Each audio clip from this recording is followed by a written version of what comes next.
안녕하세요. 디자인 인문학 채널에 오신 여러분 반갑습니다. 디자인 개념을 만드는 50가지 방법 중 첫 번째 주제를 알아보고자 합니다. 오늘은 질서, 그 중에서도 혼돈 속에서 규칙을 찾아내는 공간이라는 주제를 통해 디자인이 단순한 배치가 아니라 어떻게 세계에 대한 이해 방식이 될 수 있는지를 함께 사유해 보고자 합니다. 지금부터 우리는 디자인을 통해 혼돈과 질서 사이에 숨겨진 의미의 층위를 탐험하게 됩니다. 질서란 무엇인가? 고대적 기원. 먼저 질문을 하나 드릴게요. 질서란 무엇일까요? 사전적으로는 규칙에 따라 배열된 상태라고 하겠지만 철학적으로 접근하면 이야기는 훨씬 더 깊어집니다. 여러분, 고대 그리스인들의 세계관을 상상해 보세요. 플라톤은 혼돈을 미분화된 상태로 코스모스를 질서 있는 세계로 봤습니다. 코스모스란 바로 아름답게 장식된 질서 있는 공간이란 뜻이죠. 여기서 중요한 건 질서는 누군가의 의지, 곧 디자이너 혹은 데미우르고스의 개입으로 탄생한다는 점입니다. 여러분이 빈 캠퍼스 앞에 섰을 때를 생각해 보세요. 그 빈 공간은 가능성으로 가득 찬 혼돈의 상태입니다.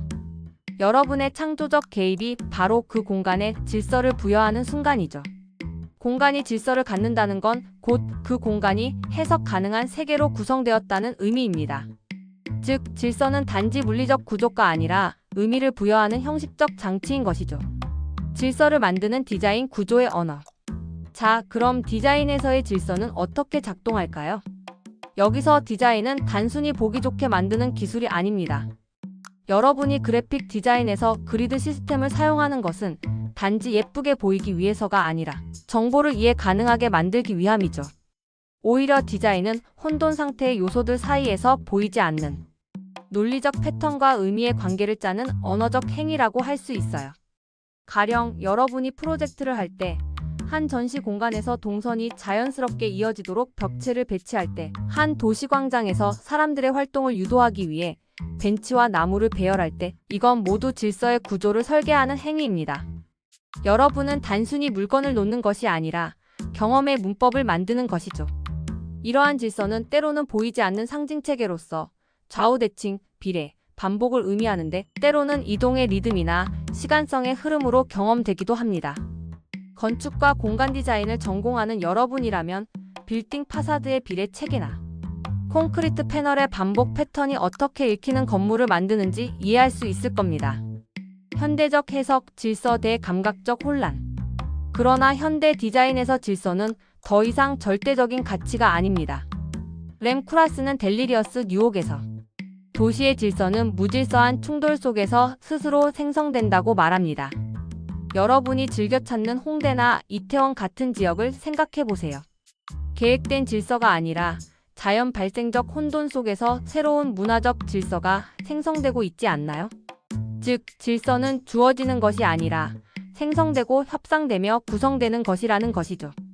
이러한 맥락에서 현대 디자인은 질서의 확립이 아니라 질서의 가능성을 탐색하는 실험이 됩니다.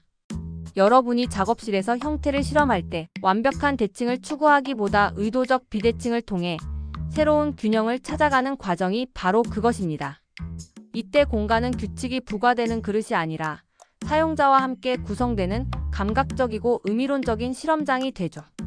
여러분의 디자인 프로젝트가 단순히 완성된 결과물이 아니라 사용자와의 대화라고 생각해 보세요. 실천적 사례, 질서를 드러내는 공간들. 그럼 현실 공간에서 어떤 예들이 있을까요?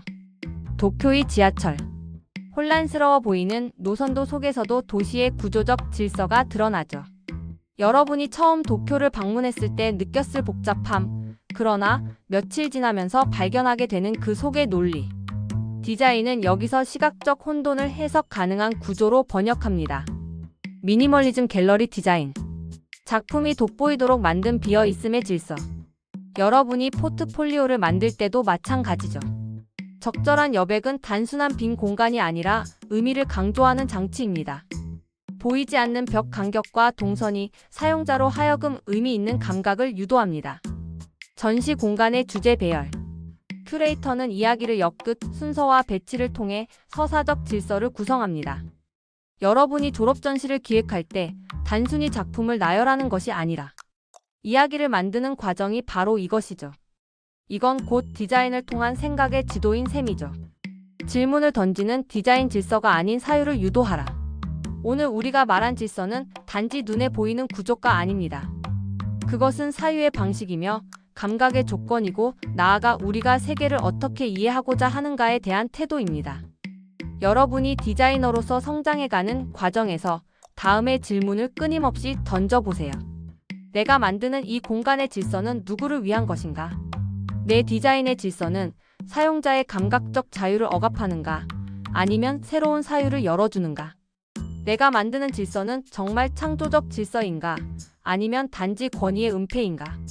가령 여러분이 공공공간을 디자인할 때 그 공간이 특정 계층만을 위한 배타적 질서를 만들고 있진 않은지, 아니면 정말 다양한 사람들의 활동을 포용하는 열린 질서를 구축하고 있는지 성찰해보는 것이죠.